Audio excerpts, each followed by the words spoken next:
back to another episode of the Mike Small podcast. I have one of our earlier guests, Sean, here with us to talk about some nerdy stuff. I'll let him talk about what he wants to talk about, but definitely I'll put his information in the show notes. This is one of the technical episodes I like to do, stuff that's interesting to me, maybe not interesting to other people, but it should be fun. How have you been since the last episode, since we built the computer together? I've been doing good, been really busy. Seems the computer's working really well, so that's good to hear. Primo, man. It is way better than a piece of crap laptop that I gave out. Like, we tried to get them set up on my laptop as a second camera, and it just is like burp error. It like crashed the web page. It overheats. We had a white screen to death this time. It's a new one for me. I thought we were transitioning to the black screen to death, but stuff happens. No. Tech. What are you gonna do? Like, it's bad when tech experts can't figure out tech. Well, hardware failure is unpredictable. It's just like I get many stories like power supply failure, like when it's inconsistent is tough. If you know the symptoms, it's easy to recognize, but if you don't, it's really hard to tell. Yeah. Right. It's just like, don't know why. So what are, I guess I should do kind of what we've been doing anyway. Mm-hmm. So we released a couple episodes. If you hadn't seen them, definitely go check them out. We have one with a financial manager. We have one with my friend Ben, who's a YouTube channel. We have done, I forgot what else we've done. Done a couple really good ones. Also streaming. Hopefully Sean pops on a stream one Thursday and shows us his forensic kung fu over there. Yes. Use matrix terms. Wile E. Coyote. Yeah. And we've been streaming, doing some really good stuff. A lot of really good engagement from people in the YouTube space, people asking some really good questions. So, if there's a specific topic you want me to hit on, I'm sure somebody knows something that I know, or someone that I know knows these things, and we can bring them on and have that conversation. This really half for me, half for you out there. So definitely don't hesitate to put questions down. So yes, what are we talking about today, Sean? I want to talk about, it's really kind of ties into like business continuity to some extent, but primarily focusing on backup strategies. What is the proper way to do this, and how to just at bare minimum architect a solution that is not going to immediately be destroyed by ransomware. Or at least it should be somewhat protected. The first thing that we have to do, right, is actually have a backup of some kind. So let's talk about the problem statement first before we dive into the answer. So what problem are we actually trying to solve, and where did this come from for you? Because you're a huge hardware nerd. That's one of your things. Yep. So where did this come from? Like, why is this important? It's important primarily because realistically, the problem is, right, when you do actually have some kind of, whether it's hardware failure, software failure, outsider that's malicious that attacks you, or accidental actions from inside, you actually have to be able to roll these things back. So it doesn't just apply in the worst case scenario. It also applies in everyday mundane settings where you accidentally hit the delete button, your file's not gone. So have you seen real life experiences where you're like, okay, this sucks, and you've started working on the things you're going to be talking about, these fixes, these suggestions? These are things from your real life experiences. Yeah. Can you talk about some cases where you're like, oh, this is really bad and I need to find a better way? Yeah, obvious simple examples. The simplest example that almost everyone has come across is they delete a file and they can't recover it. Right. Most of the time, it's going to be on something that's going to be like a network attached storage system, because usually on a local host, you might be able to still recover it, depending. But most of the time, someone accidentally does it and it's gone. This can happen to businesses just as well as regular people. Other times, right, it could be malicious action, and you need to be able to roll back, or any other scenario where that data loss could happen. And they're plentiful. Again, also hardware failure. Like if you have a hardware RAID-based setup Across span hard drives, the RAID card fails, starts spinning random data onto the disk. Well, that's a problem. Now you probably are going to end up having to pay either disaster recovery service, depending on the extent of the damage, and that's generally a lot of money. So we want to make sure that we avoid situations where you're having to waste money on recovery services. Not that it is a waste, but you're having to use money you wouldn't have had if you planned better. And also just avoiding the amount of downtime that you're going to have because of that. Because if that particular file or set of data is important enough for you to go to that extent, you need to have a backup to protect yourself from having a week, 2 or 3 of downtime. So you talked about some generalized examples, but do you have a real life one from back when you used to do IR? Obviously, don't say the company's name, but could you tell the story of like what happened and then Yeah, so we actually worked I did work for a company and they didn't have backups at all. And the end result was, due to that, they also didn't want to pay, which is like, okay, well, obviously no one wants to pay, but they also were not willing to pay at all. And I was like, okay, you do understand the ROI on paying versus not paying. And in their particular scenario, based on what happened, they chose not to. Now, the end result of that is that we had to go through and then restore. We had to basically remake their entire enterprise network from scratch. Oof. Oh yeah, that was fun. Not as easy, and we're talking like, it's not just like one office. They had like 30 physical locations. We had to drive between them, re-image hosts, and do all this stuff. It was and all the they weren't necessarily the most standardized shop. So you're sending a fleet of people out to go in to a physical location to basically conquer that one, right? And you're having to go and do all these reinstalls and all this stuff.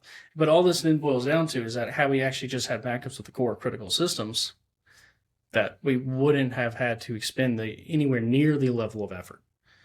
And it wouldn't have been that much money to have those backups. Yeah, and I think it's almost like what a lot of people are familiar with when you're doing backups of your house, like battery backups. You don't back up the entire house. You don't have a system set up, right? Your solar, your battery, all that set up to run everything for days. It's, what are your core systems? You want your fridge, right? We don't want to replace everything in the freezer. Sure. A few lights here and there. Probably not AC. We could probably do without that, but it's usually like maybe not hot water heater either. Yeah. Like we just want critical stuff that we need to be able to live for a few days or whatever it is until the power comes back on. Yeah.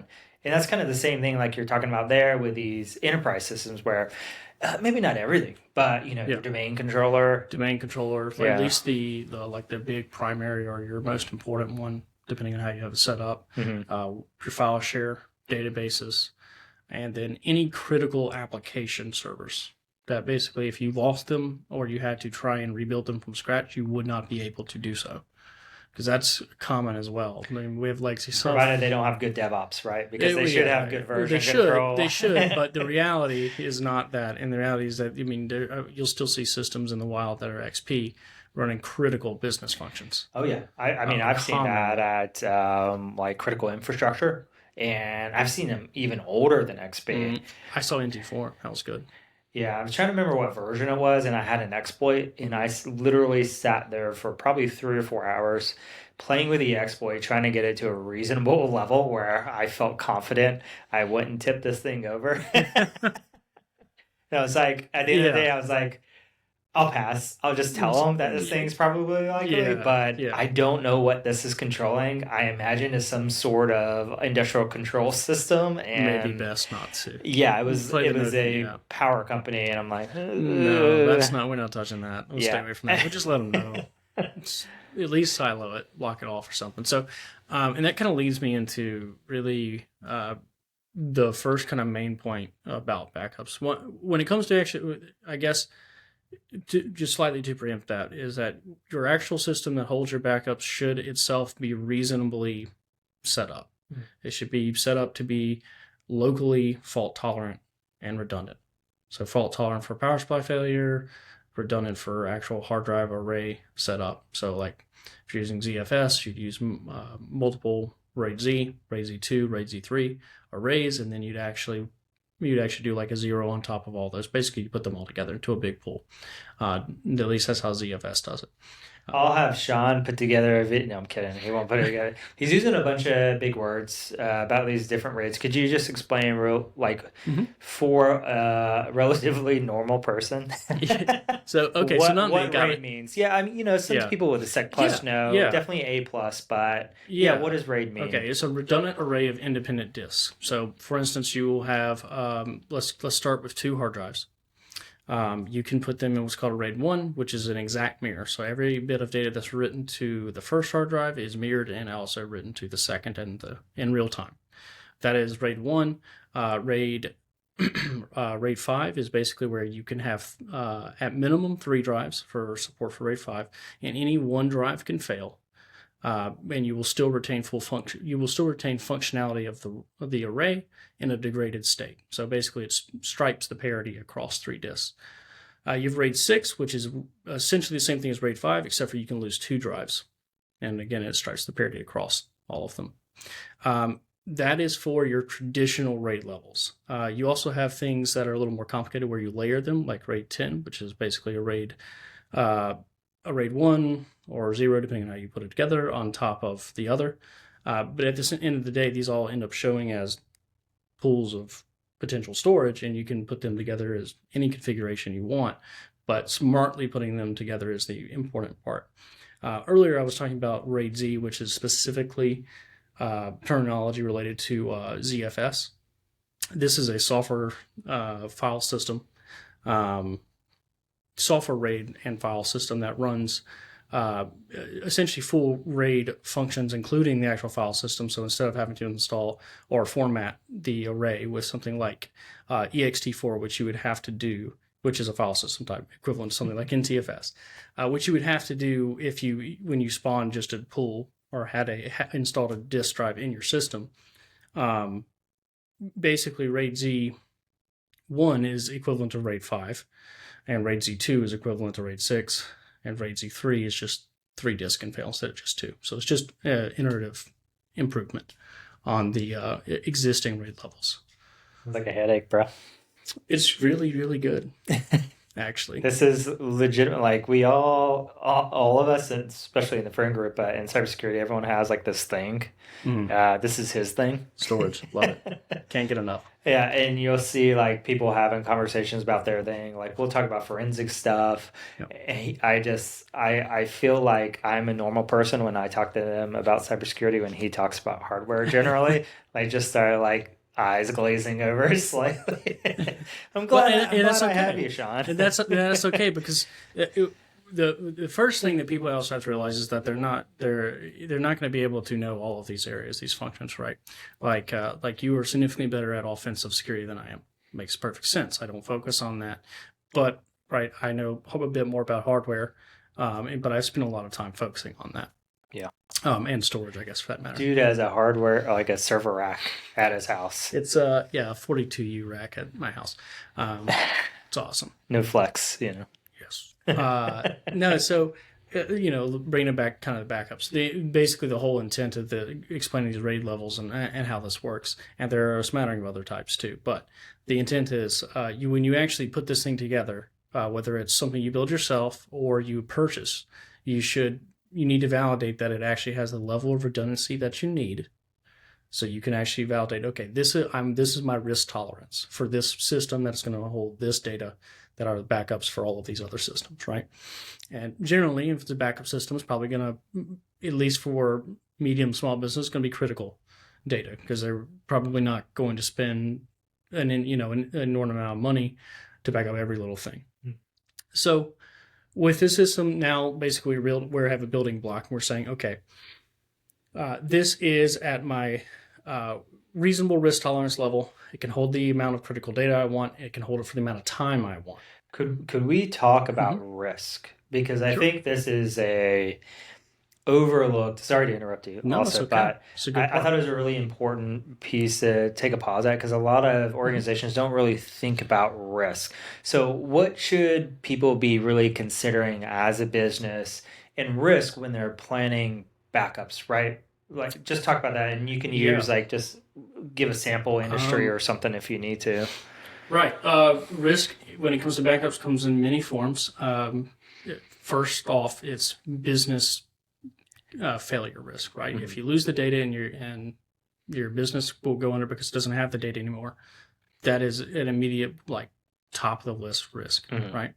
Other risks include if your backups are not stored appropriately and they contain sensitive information, that is a risk that you need to be compliant with. For instance, like HIPAA, PII, other things, credit card data, PCI, right? Which probably most people wouldn't be storing anymore because they'll use third-party providers for that, but you could, right?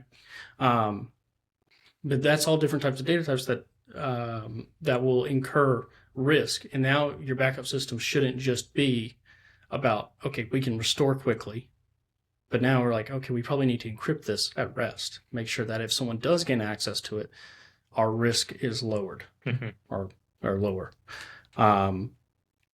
Let's see, what other types? Do you have any other ideas? Well, one of the other things too, you kind of hit on, but not quite, is how often, like how much data could you survive losing, right? Because you have like an iterative backup for most databases, and that's something to consider, right? Yeah, so that's actually a really good point.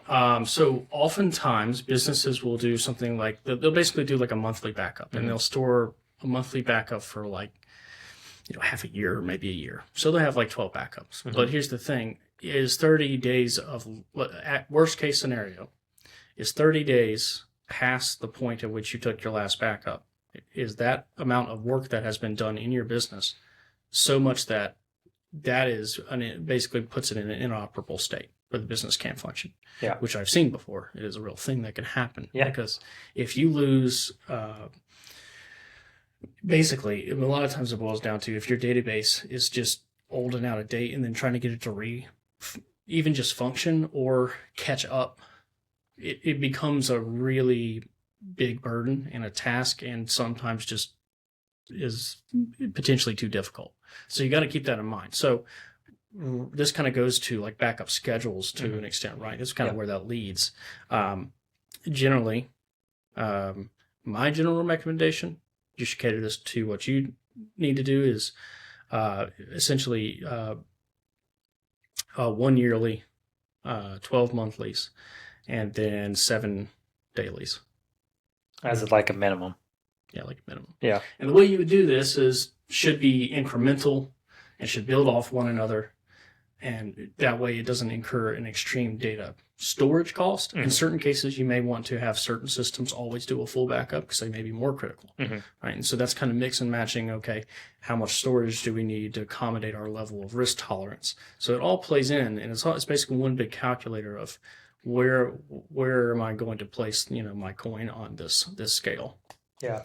And to make this more real, let's talk about a case maybe his strategy doesn't apply for because it's unique. So banks, I don't work at a bank anymore, so I can talk about banks. I can talk a little bit about that too. Yeah, and where databases are critical, right? So if we were to do your strategy and we're only doing once a month, think of how many transactions occurred in that month. That's danger. And not only are we missing the transactions, but who owes you money? Who do you owe for money? All that's been lost for the month. So, certain businesses have certain things that are way more critical. It could even be like a energy company. Yeah. If they lost all their transactions, now they're telling people to pay them again. If they lost an hour, it could become tremendously difficult. Bingo. Depending on how big the organization is, how widespread.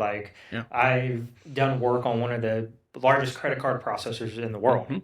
Imagine losing a day worth of transactions from that. Global transactions. I don't want to. Yeah, right? I don't want to imagine it, honestly. So scale, this is where talking about risks come in handy, and there's key people in cybersecurity who do this, help coach you through risk, Purple team exercises can help where they just poke holes, poke the bear. They show you where those kind of potential faults in your plan are, right? You may have a really good plan, but again, one hole, right? But that doesn't necessarily negate the point of making sure you're continually trying to improve. You brought up this like really short window of time that could really damage a business, right? High volume or flow rate of transactions is a really good example. If you were at such a stage where that is a consideration, then you are at the stage where live replication is now the name of the game. So live, secure, multi-site, multi-geographical area replication. It's way out of the scope of this talk, but that is what that would be. At that point, you'd be playing a whole new ballgame. Because they even have funky things with organizations like that where the database. Well, first of all, the software development lifecycle is ridiculous. Oh, yeah. It takes forever because they have to test like so many edge cases because say there's like a flaw in the transaction itself and it being placed in the database, what's going to happen? Well, it has to wind back everything. If fail winds back versus fail wind in. I don't know if that's the proper terminology, but that's why you don't want to accidentally corrupt the database. One, you'd rather just not put that entry in there.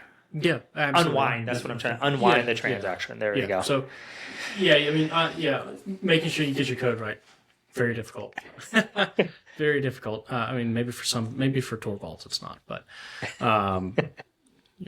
but yeah. So again, risk tolerance plays into it. Yeah. How money, just actual money, actual cost, and that's budget, right? And that also all of the budget affects. These are two factors that affect your risk. Basically go into calculus on what you are going to implement. Yeah, right. Because they should be looking. They shouldn't just blanket say we're going to do this for the whole organization. It should be system specific, and that's going to also help save with money because they don't have to do like the continuous backups with everything. They could just do it with and you can critical systems. And you can also be pretty intelligent about this stuff too, right? Generally, a Windows system contains. We're going to move a little bit into like actual backup related software and configuration at this point because this is going to be something that we run on our actual like backup server. So we kind of graduated from backup server to actually doing the application itself, right? So depending on the backup solution you get, it doesn't particularly matter. Most of them have similar types of functionality, right? You could incur great savings in data usage by allowing it to do, deduplication, right? So do block level deduplication. And if you have, 1,000 Windows servers, well, they all kind of are the same. Most of the files are the same. It ends up meaning that, okay, one disk will be mostly identical to the other, at least for the boot drive. We're saying similarly provisioned instances anyway, but this would work against anything. So even if you had, let's say there were a bunch of Windows servers and their C drive were like 1 terabyte and some of them were 128 terabyte, wouldn't matter because the blocks were the same. So you'd still compress it down to minimal amounts of storage. Now, this is true if you're letting the application handle deduplication. In certain instances, you have backup systems. If it's a wholly integrated, like actual physical host and application that runs within, kind of more like a solution that you buy, right? Think Datto, basically. You buy from Datto, they generally give you like a whole solution. If you go with Veeam, they give you software, and then there are other options too, depending on what you buy from them. But you can install it on anything you want. And there's good and both of them have really good merits for both ways. And the reason is because you may not want the application to perform that level of deduplication. You may want the file system or the underlying actual storage mechanisms to do that. So can you go into the file deduplication? So say I have a domain controller 1, domain controller 2. One is a replication of the other for the most part, right? Because not everything's is basically exact. The host names change, some other stuff, not much. Right. So if you're doing deduplication and it's saving a record, is it just basically diffing the two and it has like the full, at least one of the full backups, and then it just like a partial? of just the Yeah. differences? Really? I didn't Yep. know you could do Yeah, that. so it's blocks based differences. So like when you actually see, so hard drive writes data, you actually have a storage block on the drive. It actually does, essentially it's basically like a difference of that, right? So if there is a difference from system A to system B, that will be recorded, and it will actually be again a difference off the original. Now, in the event that it's unique enough that it can't really relate back to the original block, then it will just write that part down too. So it's kind of like I don't know if it's built in or what, but it's the incremental backups where it's only backing up what's changed. It's basically, yeah. So But it's just slightly different because incrementals themselves are not deduplication as much as they are change difference, while deduplication is actually comparing potentially or written blocks that are on the disk. So how does it exactly, I don't know if you know this, I'm just curious now because I've done forensics, right? And you look at like file system comparison where it's like block by block. Yep. So how does it do the deduplication? Is it literally just looking at how it's stored consecutively and like just like that's how it's doing it? Or is there like a deeper, like how SSD hashing works where it's just is sections of it is what it's doing at a time? It actually compares the blocks. Really? Uh-huh. Oh. Yeah. Okay. Yeah. Interesting. That's why it's really good. Because it does the thing that you want it to. It's like, it does this already exist? Yes. Don't write it. Now, take into account these storage systems are intelligent about that. They're not reading the entire disk for this. Right. They actually have basically, we'll just generically call it caching capability for this information, and that's why a lot of storage systems tend to have a lot of RAM if they're good ones. Well, it doesn't have to be, but it depends on what you want to use it for. But the ones that use these more advanced feature sets, like ZFS, for instance, if you're running that, it requires a lot of memory because it actually stores a lot of information there. And if you turn on deduplication, that kind of plays into that. Oh, sure. So that's it compares the blocks like at a block for block level, and then we'll determine if it's going to write the next block or not. Does hard drive encryption screw any of this up? No. So it decrypts it and then deals with it? So it depends on, that's unique to each implementation, essentially, depending on how you do it. You can encrypt the files. You can also have the storage, Well, I guess I'm talking about the whole chain, right? So from the actual operating itself being encrypted, yes, to storing it in encrypted manner as well. Yeah. So if you store it encrypted, it will also, the same block will be the same. So it should still function the same for deduplication. Yes, it should still function. Because it's dealing with it in a plain. Well, it's because it's because even if it's encrypted first, like let's say the application sends the file that it's going to write to, we'll say it's to an SMB share that's off of this backup system, right? It's still sending a file, and that may or may not be encrypted, but that doesn't matter because at the end of the day, when it's starting to get written to the disk, essentially the storage mechanism we're working with receives it, it's still going to try to do the block for block comparison. And if it is itself already encrypted,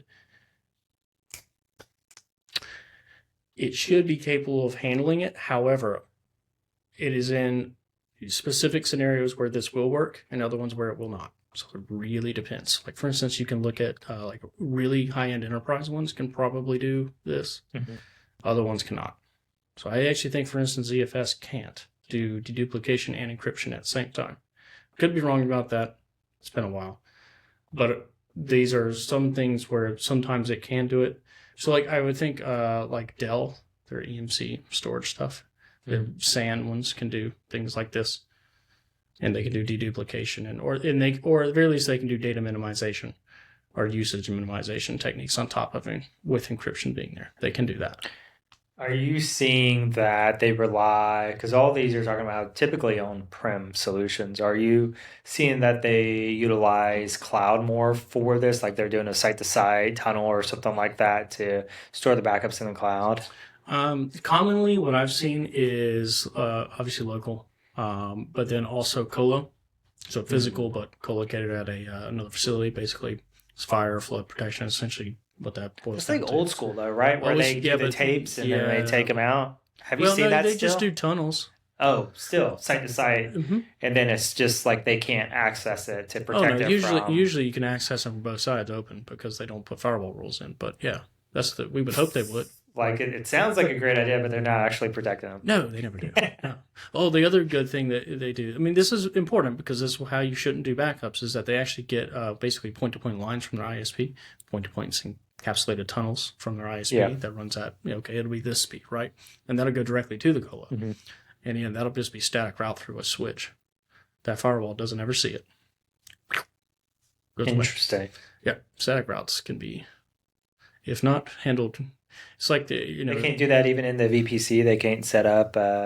Well, I guess it's not going through VPC, but well, I mean, this is still all physical. Like, it's with that kind of a line from the ISP. It's a layer 2 cable. Yeah, it's just a really long one. Jeez. That's all it is. Because I mean, it's just like an IPsec tunnel that's layer 2. So how would you protect it? You just have to literally pass it through a firewall? Yeah, it has to go through the firewall. Yeah. Don't bypass your firewall. It's there for a reason. I know it might cost more to get one that can handle more throughput.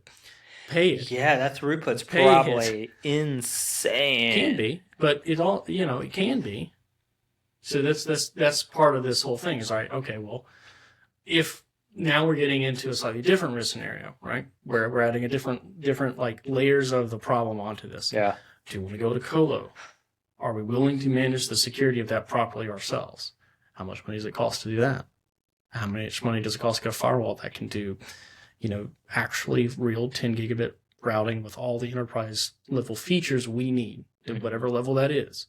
Okay. If it's what, firewall vendor A, maybe it's, $2,000 or maybe it's $1,000, right? If it's firewall vendor B, maybe it's about $8 or more, Yeah,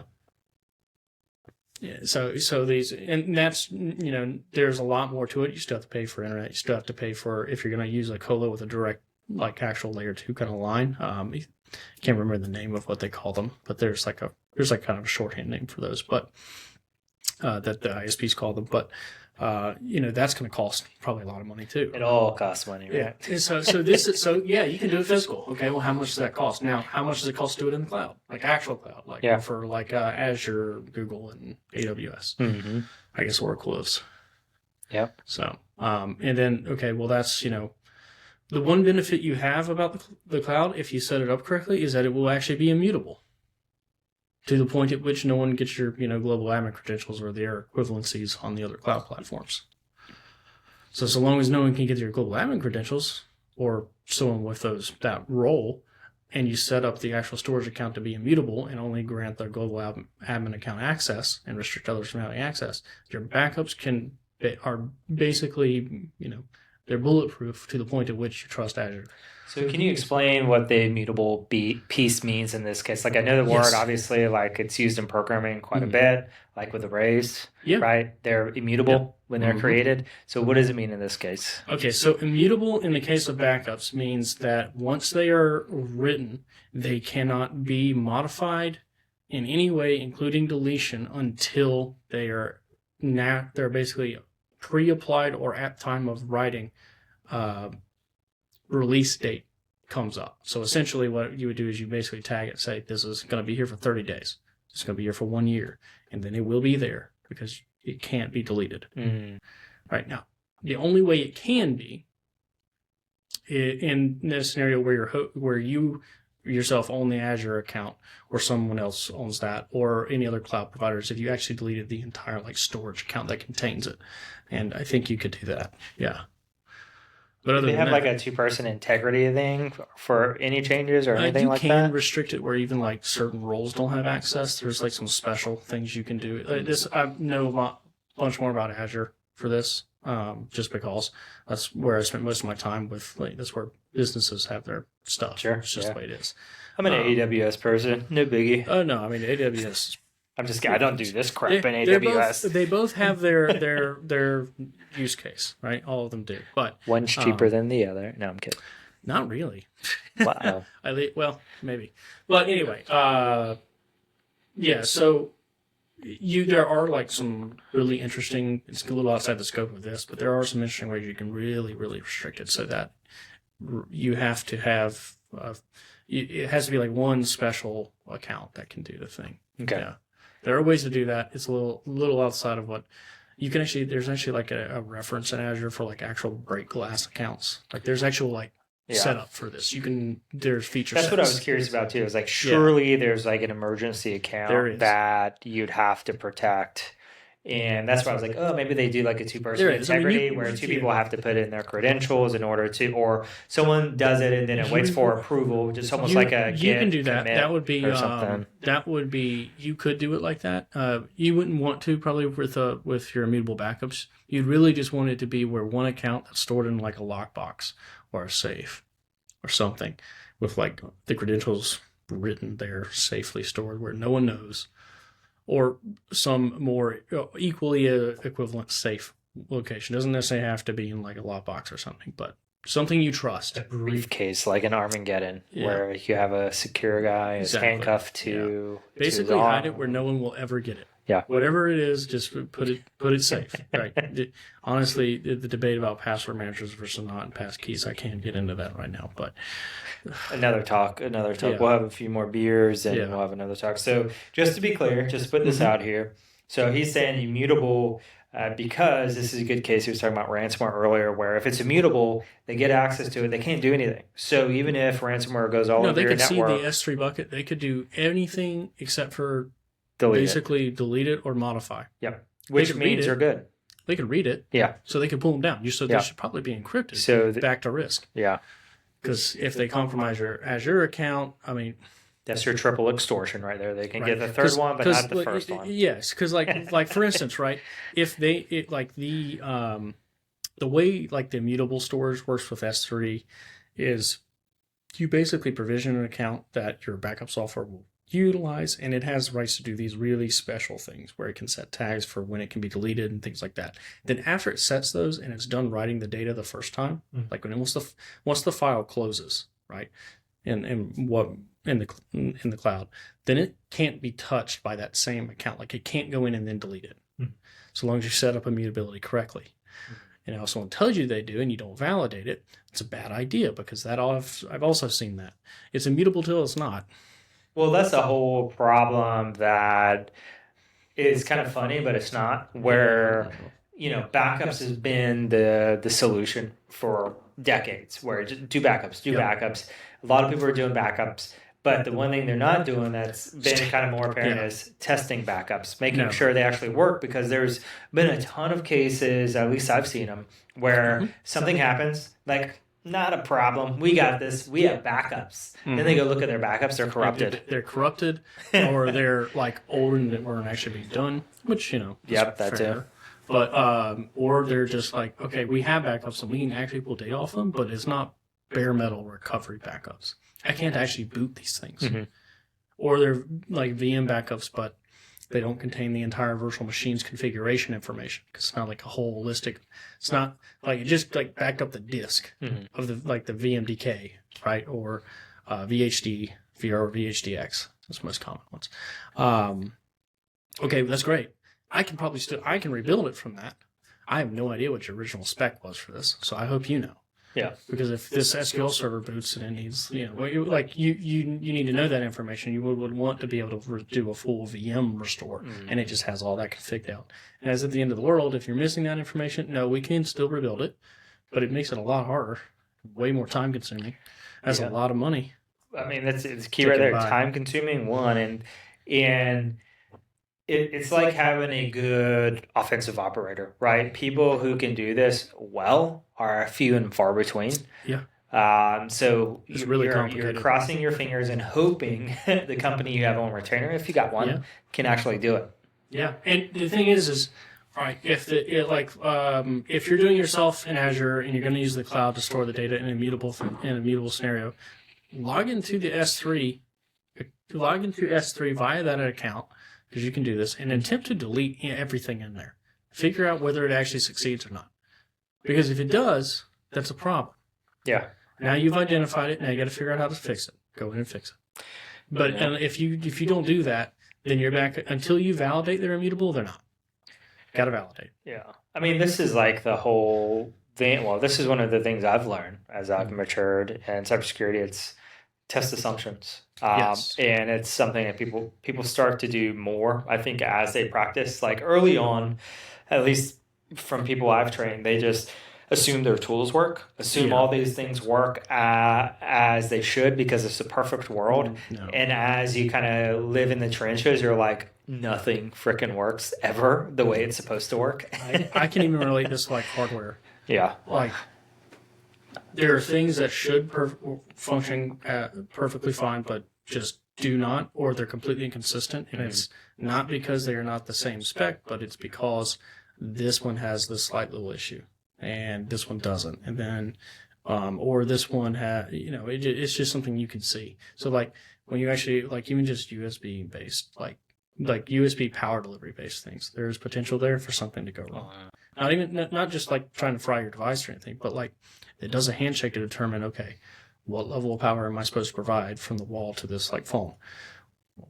Really? Yeah. Does it actually do a handshake? Yeah. If it's USB power delivery spec, it basically does a full conversation. Says, yeah, no, I want 30 watts.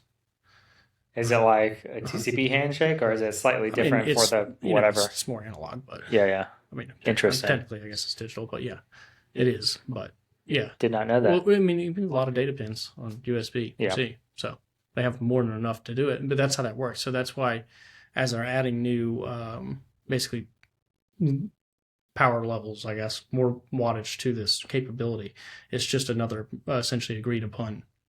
Like both devices will meet their highest capability. That's probably how they're doing it to prevent something from overcharging as well, like on the phones, I bet. And if it doesn't receive anything, then it just drops to standard 10 watt, or was it 5 volts, whatever, 1 amp, so 5 watts. Yeah, it drops to the lowest form. Interesting. Because at the very least, it's probably not going to destroy anything. It's just like a drip at that point, almost like a drip charge on a tractor. Because I was talking about a tractor. It used like to charge a phone, not much anymore. Yeah. Yeah, that's interesting. Yeah. So, but again, relating this back to what Mike was saying is that right, you should test these assumptions because they are not immutable unless if they are. Yeah, it's just the way it is. And this is also kind of comes to a point where like sometimes I often tell, or sometimes I've told companies before that if you are not in a stage where in your business like it is not in a mature enough state to manage this kind of thing, at least ownership of the actual mutable storage under your own Azure account, then don't. If you're not there, it's okay. It's better that you recognize it and offload that risk. Yeah. Because you can get anybody else and offload that risk. Anyone you want to use and you trust. But because if you get compromised, they laterally move in some way to a global admin and they nuke all your backups. They're not immutable then. So they're never truly immutable because something could always happen. But from the context of where an attacker would actually generally be getting in from, that's where would most likely be getting in from, whether it's your kind of cloud accounts or your on-prem related accounts. You need to make sure those pathways are pretty locked down. Yeah. Where they could get to a point at which they could actually affect your really critical data. And one thing I want to point out for any C-suite people out there, even though this isn't a C-suite cyber podcast today, this is a Mike Small podcast, in case you were wondering, is that you should trust no one, like the cancer man from the X-Files. And I just want to highlight this because everyone lies in cybersecurity. Do not trust a vendor. Oh, yeah. I've seen a lot of this and this is going to tie back to the backup solution stuff, but I've seen it all over the place where they're like, oh, this EDR does this AV thing does this product does this, and it doesn't. Like I've seen a lot of stuff say, hey, we can protect you from ransomware. We'll detect file writes. And that's not true. A lot of times, I depending on which one, but I doubt it. So, like, one of the things I'm presenting at my conference is talking about how I simply replicated a ransomware group, literally doing exactly the way they do it, and nothing can detect the file writes I'm doing. No, but yeah. And they said they could. They even point to the MITRE. They give you a cute heat map that says, look at all these things we can do. It never sees it. Yeah, but that only we could go into that too. But yeah, you have to test these things and validate, because it is usually not that hard to validate. Yeah. It only takes a little bit of time to just check, at least do just a quick, does it actually just on the 10 do the thing? Yeah. This is where like the vendor reviews and stuff, a lot of people aren't doing it. I used to do this a lot for quite a few companies I work for where, hey, we're thinking about doing this vendor. Okay, well, let's do a list of requirements, what we want. And then let's actually validate that it's doing what it says. Based on this is great. All 3 or 4, however many you're doing, how close are they to actually what we want, and do they do what they say they do? Period. Look away on that one. Yeah, it's a really good point. You should really check that. Yeah. That's all we got to say about the cybersecurity world. No, I'm kidding. We'll keep going. All right, so we kind of have gotten to a point where we've talked about on-prem. We've talked about you can put them in the cloud. We've talked about third-party providers that you could put them with. And we've talked about even some more advanced scenarios where you're using like live replication, things like this.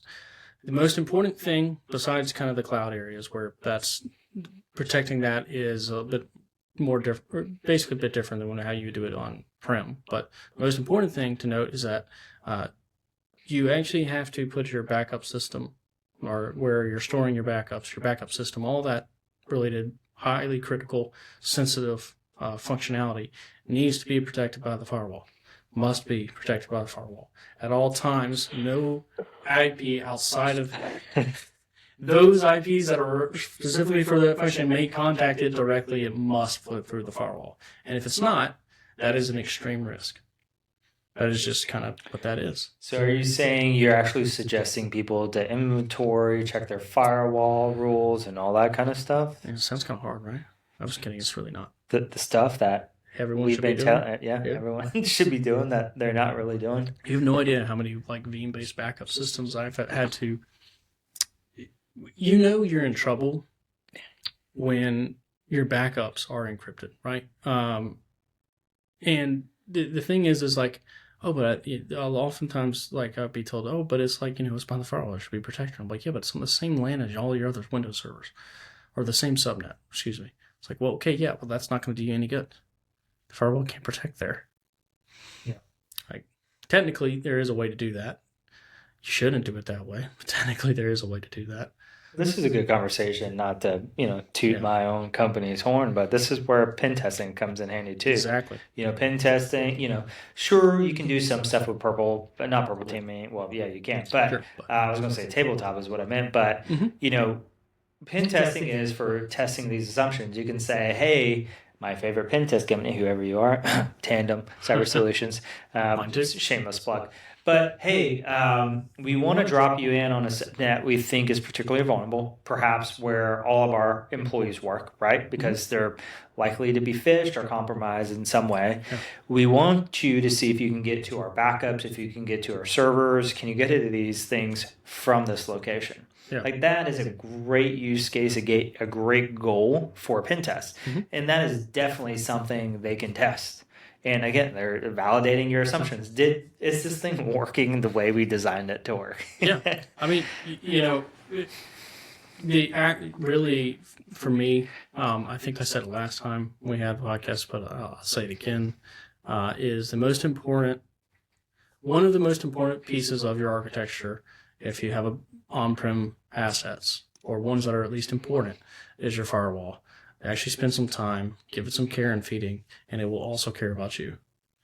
So all you got to do is actually try a little. You got to try a little bit and at least do the reasonable baseline, reasonable implementation, right? Again, reasonable for backups is you don't talk to it. It talks to you. If at all possible, you can avoid any of your other servers having to being able to directly talk to it without it being initiated by the backup appliance or server or service itself. that is what you want, because you want it to be a pathway where it's allow this way but deny the other way, except for once already allowed, right? Stateful firewall. Yeah, I was about to say. So you're talking about stateful. So what he's saying is like if you have like an old school dumb firewall that's just saying one way traffic, it won't work because you have two-way communications. So you have to have it, even though one of them may be on like a ephemeral port or something like that. But stateful says, okay, we can connect. I can allow this thing to connect on whatever that is, do its thing, and then go back to being closed. Yep. Yeah. And it only allows, in general, the state is open from the initiator side, right? Yeah. So, well, it is, but the state's open from the initiator side, right? And then so long as that matches a approved rule or an allowed rule, it'll allow the return, right? But it only allows it for that session. And probably that that specific protocol as well. Usually you specify. Sure. Yeah. I mean, you don't have to. You should. Yeah. Stateful firewall rules work as they're all stateful, excluding the older legacy firewalls that are not, which are very rare nowadays. Maybe not as rare as we think, but probably pretty rare. I don't get that far in. Yeah, I haven't seen that one, any non-stable firewall before. So yeah. But that your backups need to be by themselves on their own LAN. So with these firewalls, let's hang out here for a second. Yeah. What types of things are you recommending, and what types of things are you seeing besides them just not applying firewall rules for this particular case? Like, yeah. Okay, so the biggest thing the first thing that has to be done is just segmentation. You don't even have to put firewall rules in yet, besides a lot. Because basically, if you just have one subnet, you essentially have an allow all. So you're not changing the game any. Right. You're just making it easier to classify things. You're basically making buckets. So you make all your subnets in accordance with RFC 1918, and you split them if you're using IPv4 anyway. And you split your assets out. IoT, servers, domain controllers should be on their own subnet. Don't put them in the other one. I hate that. Sometimes web servers, right? That might be by itself, depending on the potential for attack, right? Maybe you want your SQL servers to be separated out. You don't necessarily always have to do that, but maybe. Probably. Just depends. Probably should. A lot of these major functional differences should be separated out. Print servers should be put somewhere far, far away. And then Print Spooler, shout out to you. I love you. I still use you today to escalate right? Oh, prints. It's everywhere. It's still everywhere. I see that all the time. Okay, and then kind of coming to like the backups, right? Well, there's also one thing we'll talk about slightly behind after this too, but your backups and all the systems and functionality that are basically the server side of that should be separated. It should be separated from everything else. At bare minimum, this is like high priority item, must be done. And then after that, what a lot of people seem to forget is that your out-of-band management stuff is almost always highly vulnerable. So what do you mean by out-of-band management stuff? So if you look at like a Dell server, iDRAC, HP is ILO. Yeah.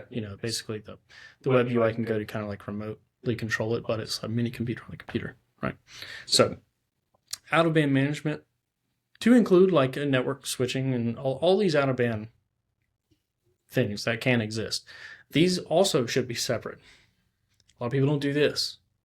So you don't necessarily have to do it as fine-grained for separation, but it should be separated. So for instance, maybe there's a class of administrators that are allowed to administrate everything, but they're not allowed to touch backups. Okay, well, you can't really do that if you don't have the proper separation of your out-of-band management. So now, okay, well, if your backup systems all are on the same subnet for out-of-band management as your normal servers, that's a threat vector. That's a risk that you now may be accepting. Do we expect it to be a high risk? No, but it's something that I also want to put out because I've seen threat actors specifically use those because it's just Calvin. Yeah. So basically what he's talking about, for those of you who may be slightly lost, he's talking about, yes, you're probably thinking, but I have access controls. Yes, you do. But he's talking about putting in, well, maybe, hopefully you do. But he's also talking about adding an additional layer. This is where the firewall is. It's outside of your access controls. Mm-hmm. This is saying, hey, this particular system can't talk to this particular system unless specifically declared in my rule set. Exactly. And in order to do that, he's basically saying, think about it like setting up cities. We have all these different cities, and there's interstates that take you from one to the other, but only certain interstates are going to take you from, like, say, Charleston, where we're at. You can go from, 95 will take you to Columbia, but it's not going to take you to Savannah directly. You got to go through a different route. You got to go through a different path. Right. Basically, again, it's basically just roadblock, right? Yeah.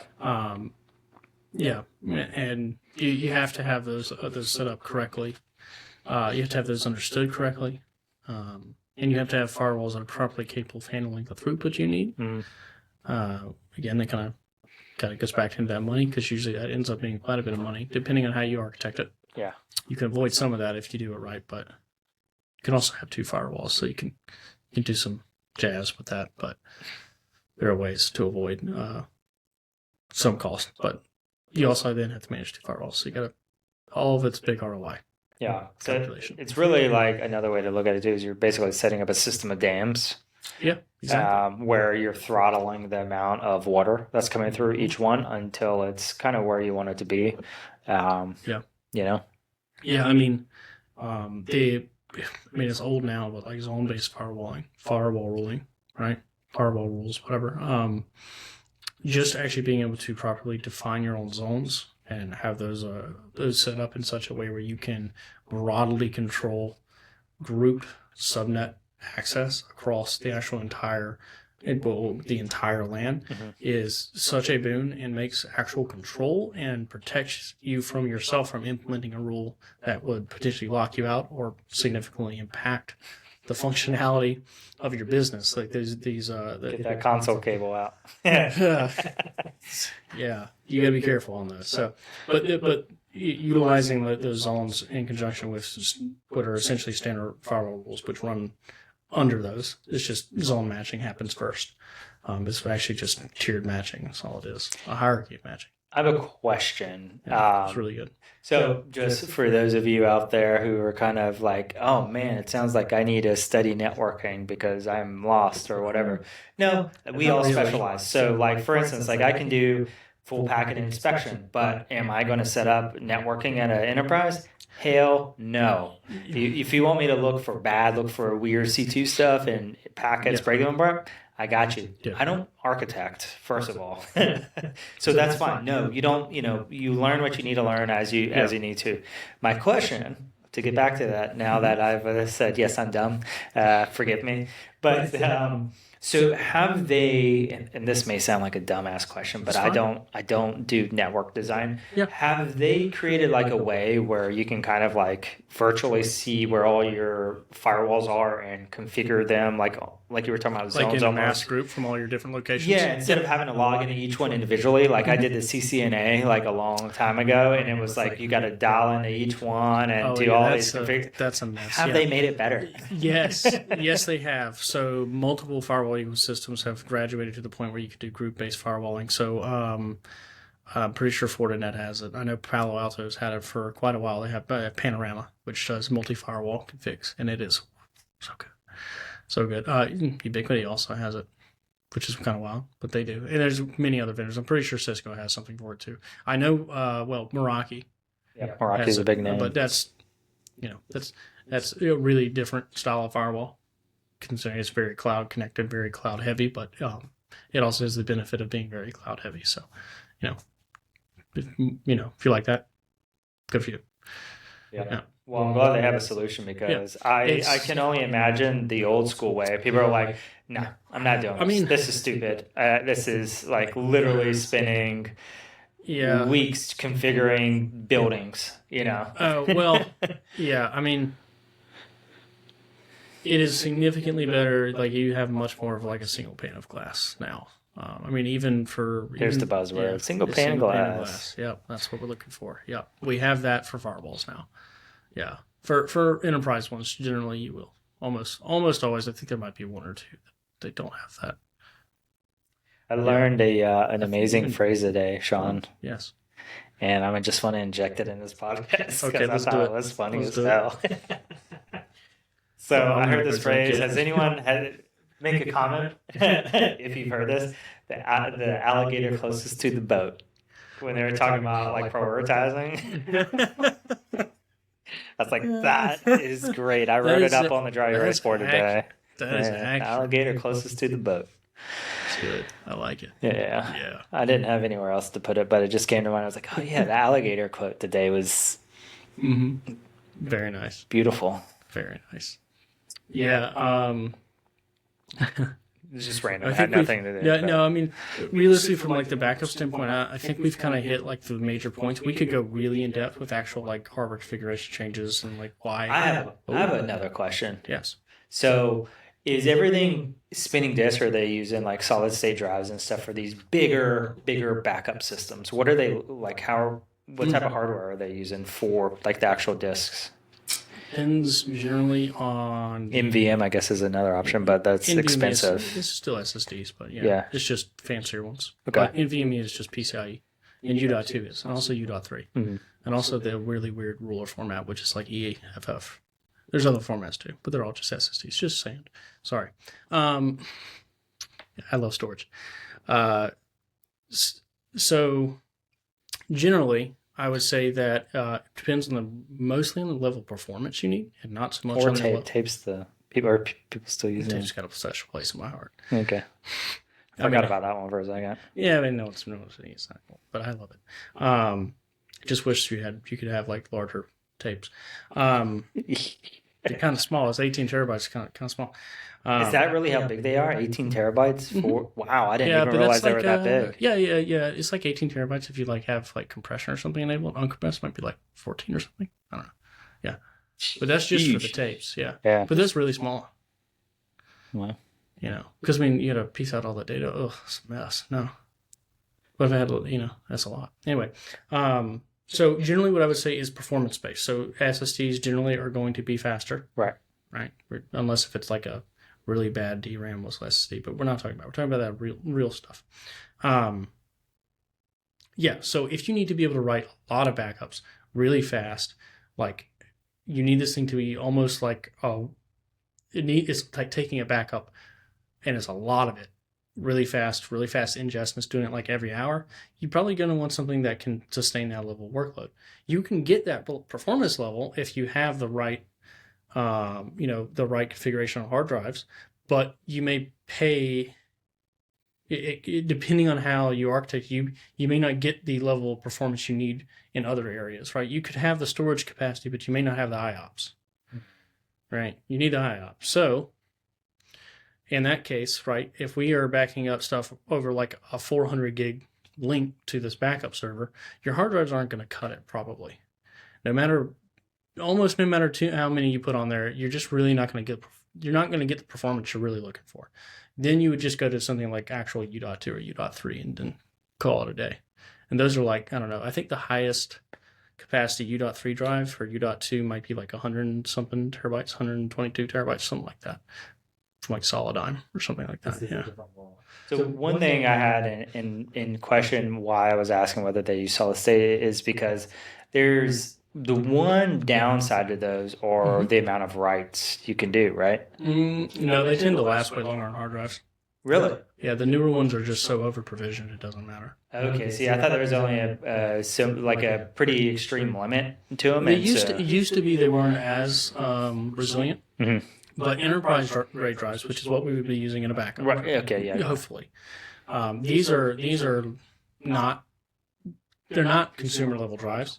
And they're like, if we were to think about it, their mean time between failure is rated and all of this, but they almost always now last significantly longer than hard drives.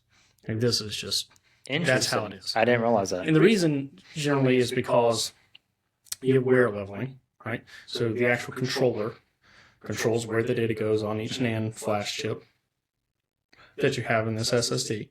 And then it chooses to wear each NAND flash chip evenly, right? That obviously would extend the lifetime of each NAND flash chip on this big PCB of whatever you've got, right? This big SSD.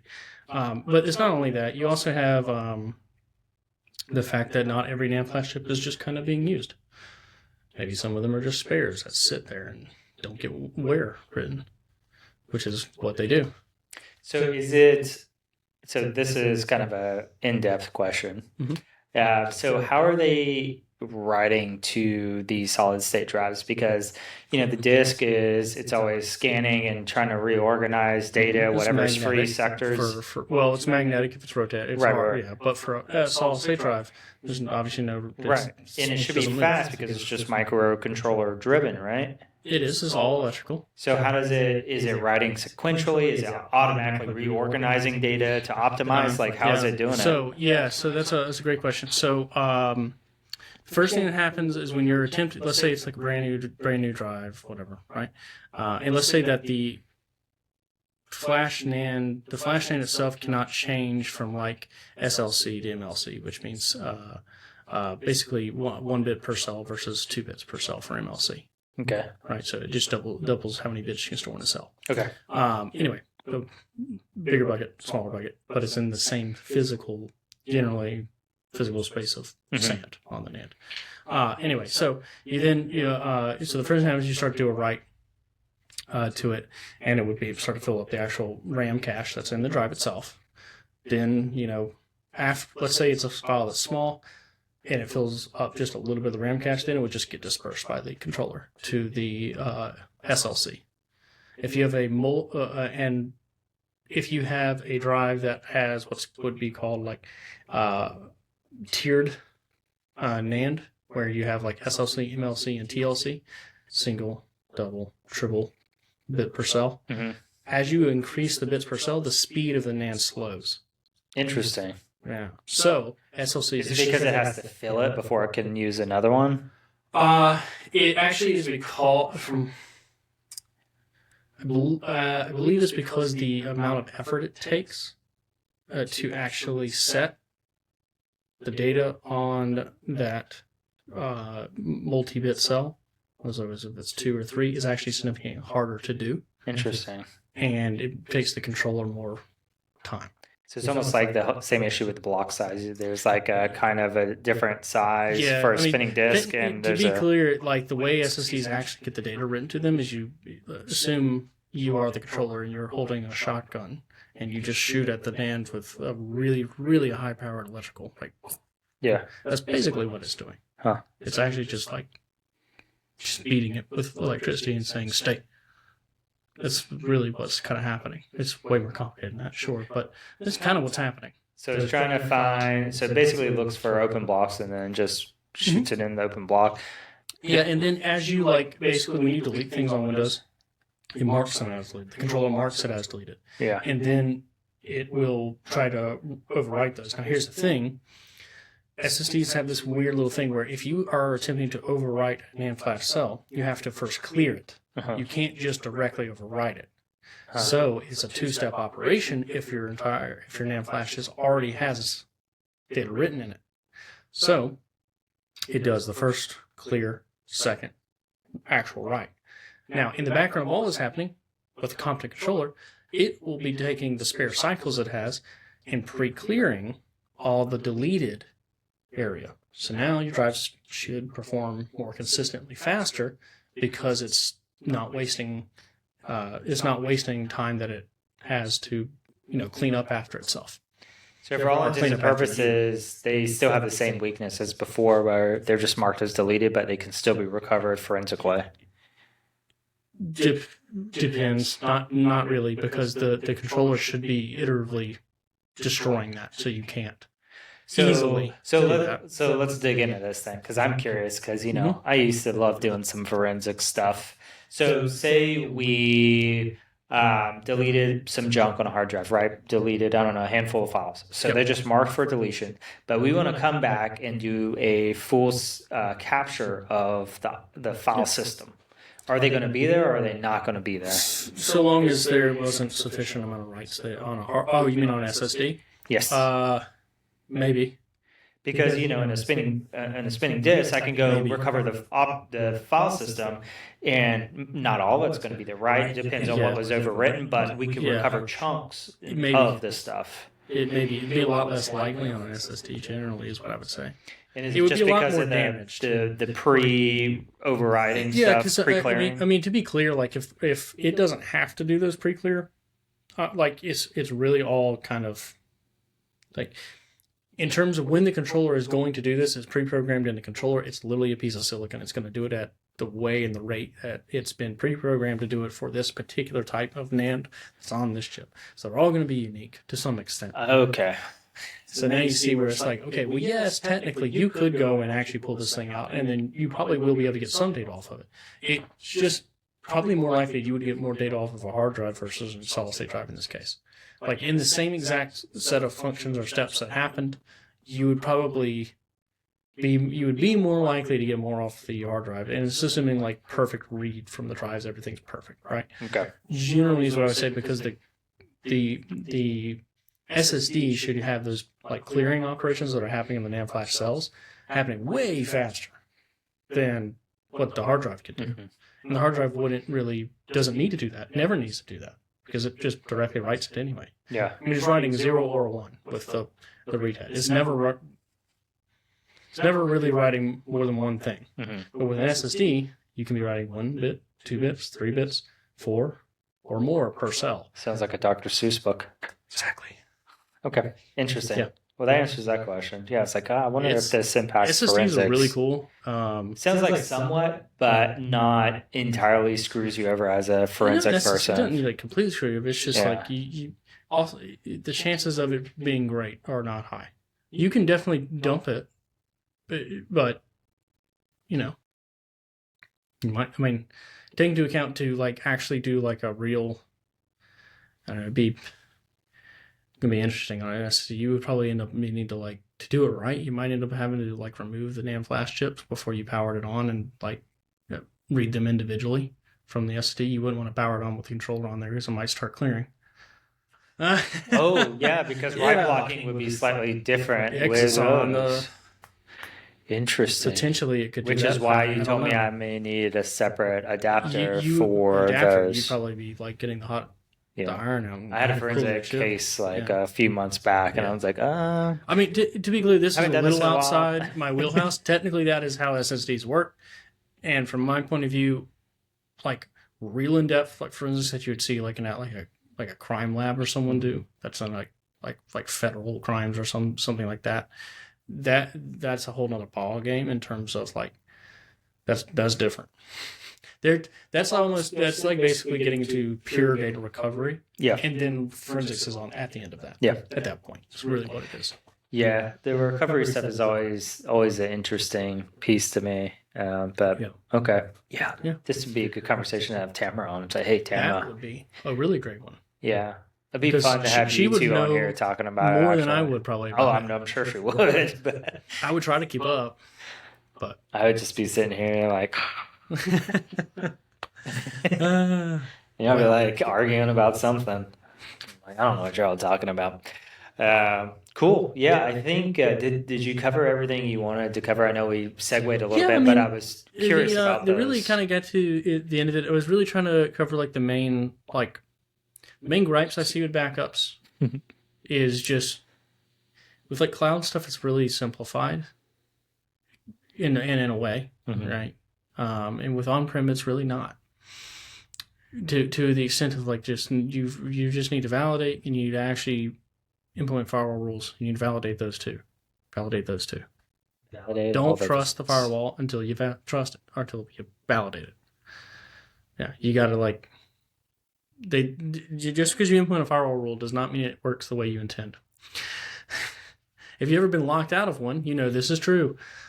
Yeah, that's a fair point for anything. Things aren't working the way. Oh my god! We got him. So unprofessional. He's not boring, I swear. Dude, I was up at 5 o'clock this morning working on the course this morning. I get 5 to drive down here, so yeah. So you know, there's a wreck on the way. We're hardworking fellas. Okay, this is we're killing it. But yeah, cool. Yeah, we'll have Sean on for some more fun topics because he knows a bunch of random stuff I don't know. So I always like picking his brain about stuff. So thank you so much. Definitely want to get you in on, well, we don't have to get you in here, but we could do a live stream some Thursday, have you kind of sharing some information for a lot of people out there looking to get in, trying to figure out what they should be doing. Firewall stuff. That'd be kind of neat. Sure. There's a lot of network people. Teach how to implement firewalls correctly. There you go. That's actually might be a good thing. So, all right. So with that, we'll go ahead and wrap this up. Thanks. Check out the streams on Thursday. That's what we're talking about. We'll be at some sort of podcast every week for the most part, either C-Suite Cyber or the Mike Small podcast, which you are listening to here. I'll link C-Suite Cyber in the notes, and you can find the stream on YouTube and Twitch. Other than that, we'll see you next time. Thanks. Bye.